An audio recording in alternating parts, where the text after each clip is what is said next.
పీనాసోడి బతుకు.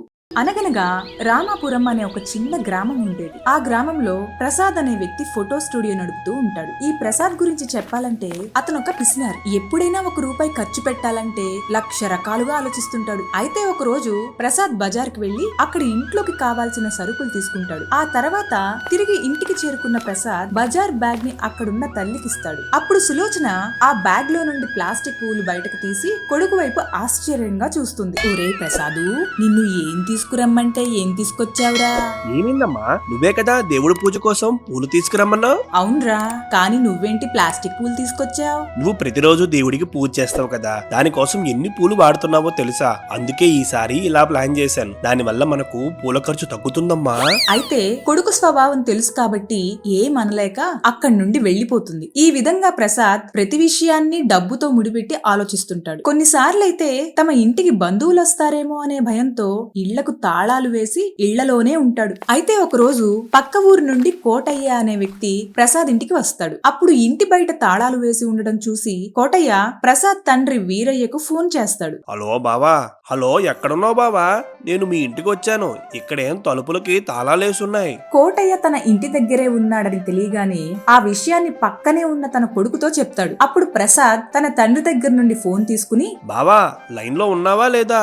Hello hello మామయ్య, నేను ప్రసాద్ని. ఎక్కడున్నారా అందరూ? నేను మీకోసం ఏదో పెళ్లి సంబంధం తీసుకొస్తే ఒక్కరూ లేరు ఇంటి దగ్గర. పెళ్లి సంబంధమా? అవునరా, పెళ్ళంటే నా కట్నం వస్తుంది, దాని అర్థం డబ్బే కదా.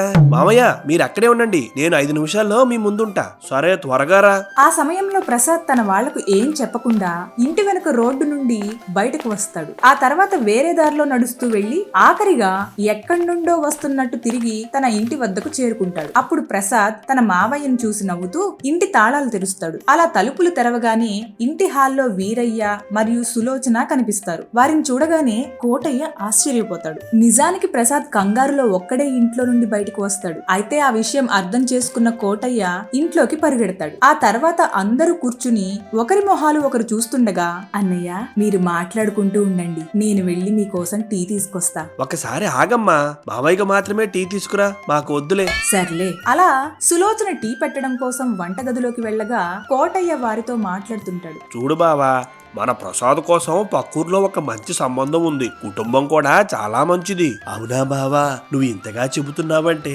ఆలోచించాల్సిన పని లేదు. కాకపోతే అన్ని అనుకున్నట్టే కుదిరితే పెళ్లి 10 రోజుల్లో చేయడానికి వాళ్ళు సిద్ధంగా ఉన్నారు బావా. 10 రోజులంటే చాలా కష్టం కదా బావా. నువ్వు ఊరుకోనన్నా, అందులో కష్టమేముంది? ముందు మనం వెళ్ళి అన్ని విషయాలు మాట్లాడుకుందాం అని వారు మాట్లాడుకుంటూ ఉండగా సులోచన టీ పట్టుకుని వస్తుంది. అప్పుడు టీ గ్లాస్ కోటయ్యకు ఇస్తుండగా ప్రసాద్ ఒకసారి ఆగమని చెప్పి అక్కడి నుండి లేచి వెళ్తాడు. అలా ప్రసాద్ వంటగదిలో నుండి 2 ఖాళీ గ్లాసులు పట్టుకుని వస్తాడు. ఆ తర్వాత అక్కడ కూర్చుని, మామయ్య కొంచెం ఈ 2 కప్పుల్లో టీ పోస్తారా, అంటే అందరం కలిసి తాగినట్టు ఉంటుందని. ప్రసాద్ మాటలకు ఏమనాలో అర్థం కాని కోటయ్య తనకు ఇచ్చిన టీని వారితో పంచుకుంటాడు. ఆ తర్వాత టీ తాగి అక్కడి నుండి బయలుదేరే ముందు మరో 2 రోజుల్లో అమ్మాయి వాళ్ళ ఇంటికి వెళ్లి మాట్లాడుకుని వద్దామని కోటయ్య చెప్తాడు. దానికి వారు కూడా సరేనని ఒప్పుకుంటారు. అయితే పెళ్లి చూపులకు వెళ్లాల్సిన రోజు ప్రసాద్ షాప్ వద్ద ఉంటాడు.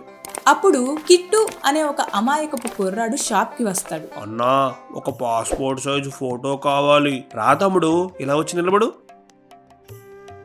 అదేంటన్నా, ఫోటో తీసినప్పుడు లైటింగ్ పెట్టలేదు? నీ దగ్గర ఫోన్ ఉందా? ఉందన్నా. ఒకసారి నీ ఫోన్ ఇవ్వు తమ్ముడు. అప్పుడు ప్రసాద్ కిట్టు వద్ద నుండి ఫోన్ తీసుకుని షాప్ లైట్ ఆన్ చేసి కిట్టు మీద వేస్తాడు. ఆ తర్వాత ఆ వెలుగులో తనని ఫోటో తీస్తాడు. అదంతా చూసిన కిట్టు ఇలా చేసావేంటని అడుగుతాడు. ఇప్పుడు నా లైటింగ్ ఆన్ చేశాను అనుకో, కరెంట్ బిల్ వస్తుంది. నువ్వు తీసుకునే ఫోటోకి ఈ లైటింగ్ చాలే. అది చూసి కిట్టు ఆశ్చర్యపోతాడు. మరి చేసేదేమీ లేక, సరే అన్నా, రేపు ఉదయం ఫోటోస్ కి అని కిట్టు అక్కడి నుండి వెళ్లిపోతాడు. అదే సమయంలో ప్రసాద్ కి తన తండ్రి నుండి ఫోన్ కాల్ వస్తుంది. హలో నాన్న, చెప్పండి. హలో ఏంట్రా, పెళ్లి చూపులకు టైం అవుతుంది, నువ్వు ఎక్కడున్నావు? మీకు అడ్రస్ తెలుసు కదా, ఎవరో ఒకరిని లిఫ్ట్ అడిగి వెళ్ళిపోండి, నేను కూడా లిఫ్ట్ అడిగి వచ్చేస్తా. చీచి, ఇక్కడ కూడా నీ పిసినారి బుద్ధి పోనివ్వడం లేదు కదరా.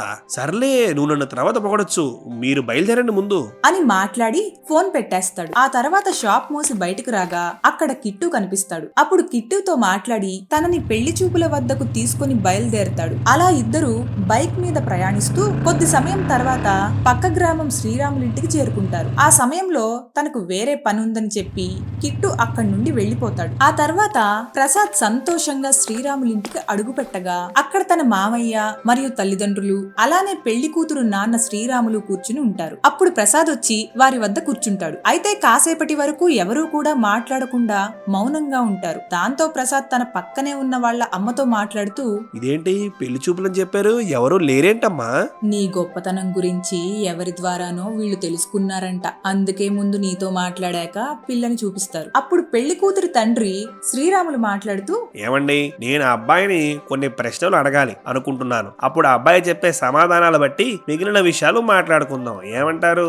అలాగే అన్నయ్య గారు, మీరు అబ్బాయితో మాట్లాడండి. చూడు బాబు, నీ గురించి కొంతమంది నువ్వు బాగా పిసినారివి అంటున్నారు. దాని గురించి ఏమంటావు? అది పిసినారితనం కాదండి, దాన్ని పొదుపు చేయడం అంటారు. అవునా? ఇదంతా పెళ్లి కోసం దాచిపెడుతున్నావా? అయ్యో అలా ఏం కాదండి, పెళ్ళైతే చాలా సింపుల్ గా చేసుకుందాం అనుకుంటున్నాను. అంటే ఎలాగో కాస్త వివరంగా చెబుతావా బాబు? నా పెళ్లి మా ఊరి గుడిలో చేసుకుందాం అనుకుంటున్నానండి. అది కూడా గురువారం పూట పెళ్లి పెట్టుకోండి. గురువారం ఎందుకురా? మన ఊరి గుడిలో ప్రతి గురువారం అన్నసమారాధన జరుగుతుంది మావయ్య. కాబట్టి వచ్చే బంధువులు అక్కడ తృప్తిగా భోజనం చేస్తారు. అలా 10 నిమిషాల పాటు ప్రసాద్ మాట్లాడుతూ ఆ మాటలన్నీ విన్న తర్వాత శ్రీరాములకు తన కూతురు జీవితం గురించి గుబులు మొదలవుతుంది. అప్పుడు శ్రీరాములు బాగా ఆలోచించుకుని వారందరినీ అక్కడి నుండి వెళ్లిపోమని చెప్తాడు. దాంతో వారంతా నిరాశగా అక్కడి నుండి బయటకు వచ్చేస్తారు. ఆ తర్వాత ప్రసాద్ మాట్లాడుతూ, నేను బాగానే మాట్లాడాను కదా మావయ్య, అయినా ఎందుకని పెళ్లి చూపులు క్యాన్సిల్ అయింది? ఏడ్చావులే వెదవా, అసలు నీ పెళ్లి సంబంధం తీసుకురావడమే నాది తప్పు. అవునన్నయ్యా, ఇలాంటి పిసినారోడికి అమ్మాయి దొరకడం కష్టం. పదండి మనం వెళ్దాం.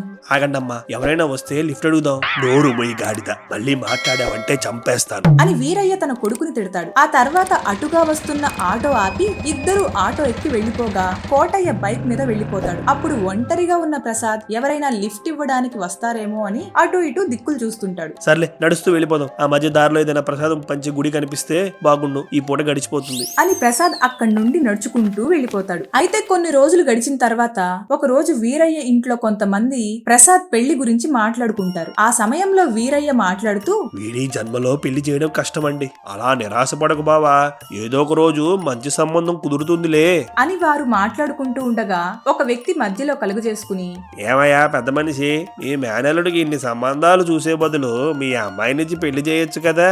ఆ మాటలకు అందరూ ఆలోచనలో పడిపోతారు. ఈ ఆలోచన బాగానే ఉంది, అసలే నా బిడ్డకు సరైన సంబంధాలు రావడం లేదు. అదే ప్రసాద్కిచ్చి పెళ్లి చేస్తే బయట వాడికి ఆస్తి పోదు, అమ్మాయి కూడా కళ్ళ ముందు ఉంటుంది. వామ్మో, నా మరదలు డబ్బులు బాగా ఖర్చు పెట్టే మనిషి, ఒకవేళ మామయ్య కూతుని చేసుకుంటా కట్నం వస్తుందో లేదో తెలీదు అని ఇద్దరు ఆలోచిస్తుంటారు. కోటయ్య, ఏంటి మౌనంగా ఉండిపోయావు? ఏదైనా మాట్లాడు.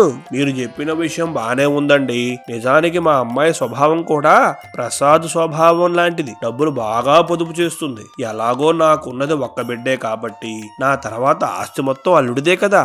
బావా, నీ మాటలు వింటుంటే చాలా సంతోషంగా ఉంది, వెంటనే ముహూర్తాలు పెట్టేసుకుందాం. తొందరపడకు బావా, ముందు అల్లుడు అభిప్రాయం తెలుసుకుందాం అని ప్రసాద్ ని అడుగుతారు. అప్పుడు కాసేపు ప్రసాద్ బాగా ఆలోచించుకుని, సరే మావయ్య, ఒకసారి తనని కలిసి మాట్లాడి ఆ తర్వాత అభిప్రాయం చెప్తాను. సరే అల్లుడు, రేపు నిన్ను కలవమని చెప్తాను అని కోటయ్య వారితో కాసేపు మాట్లాడి అక్కడి నుండి ఇంటికి బయలుదేరతాడు. అలా ఇంటికి చేరుకున్న కోటయ్య తన కూతురు కనక మహాలక్ష్మిని పిలిచి విషయం మొత్తం చెప్తాడు. నువ్వు బావని పెళ్లి చేసుకుంటే నీకు నచ్చినట్టు ఉండొచ్చు తల్లి, పైగా పిచ్చినారోడు కాబట్టి తన దగ్గర బోలెడు డబ్బులుంటాయి. నీ ఆలోచన బాగానే ఉంది నాన్న, మరిప్పుడు నేనేం చేయాలి? బావతో నీ పెళ్లి అయ్యే వరకు నువ్వు కూడా ఒక పిసినారి లాగా నటించు, ఆ తర్వాత నీదే రాజ్యం. తండ్రి మాటలు విన్న కనక మహాలక్ష్మి సరేనని ఒప్పుకుంటుంది. మరుసటి రోజు ఉదయం ఇద్దరు గుడి దగ్గర కలుసుకుంటారు. ఆ సమయంలో ఇద్దరూ కాసేపు సరదాగా మాట్లాడుకుంటారు. కనకం, మనం ఇలా గుడి దగ్గర కలిసే బదులు చక్కగా మీ ఇంటి దగ్గర కలుసుకునే వాళ్ళం కదా. ఇంటి దగ్గర కలుసుకుంటే ఖర్చు కదా బావా,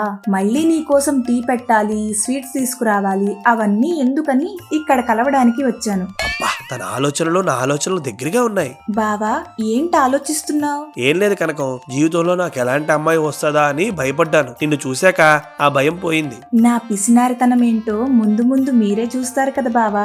ఆ మాటలకు ప్రసాద్ తెగ మురిసిపోతాడు. ఆ తర్వాత కోటయ్యకు ఫోన్ చేసి, మామయ్య, మీ అమ్మాయి నాకు బాగా నచ్చింది, వెంటనే ముహూర్తం పెట్టేయండి. అనుకున్న విధంగా కొన్ని వారాల గడువులో ఇద్దరికి పెళ్లి జరుగుతుంది. అయితే పెళ్లైన కొత్తలో ఒక రోజు ఇద్దరు హాల్లో కూర్చుండగా ప్రసాద్ తల్లి సులోచన వారి వద్దకొస్తుంది. ఒరే ప్రసాద్, రోజంతా ఇంట్లో కూర్చోకపోతే సరదాగా అమ్మాయిని బయటకు తీసుకెళ్లొచ్చు కదా. మేం బాగానే ఉన్నాం కదా అమ్మా, ఇప్పుడు బయటికి ఎందుకు వెళ్ళాలి?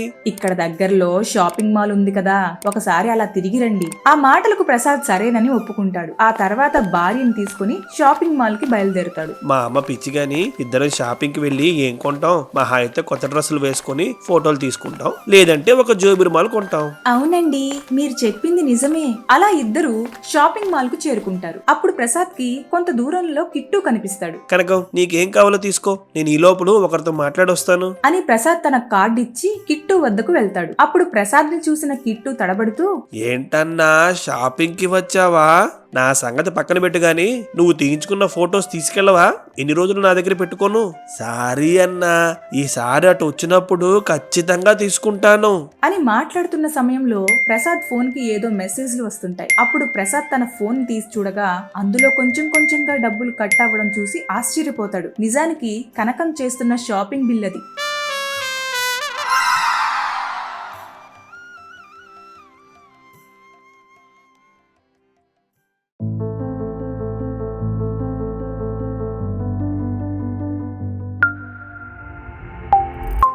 For more videos, please subscribe our channel.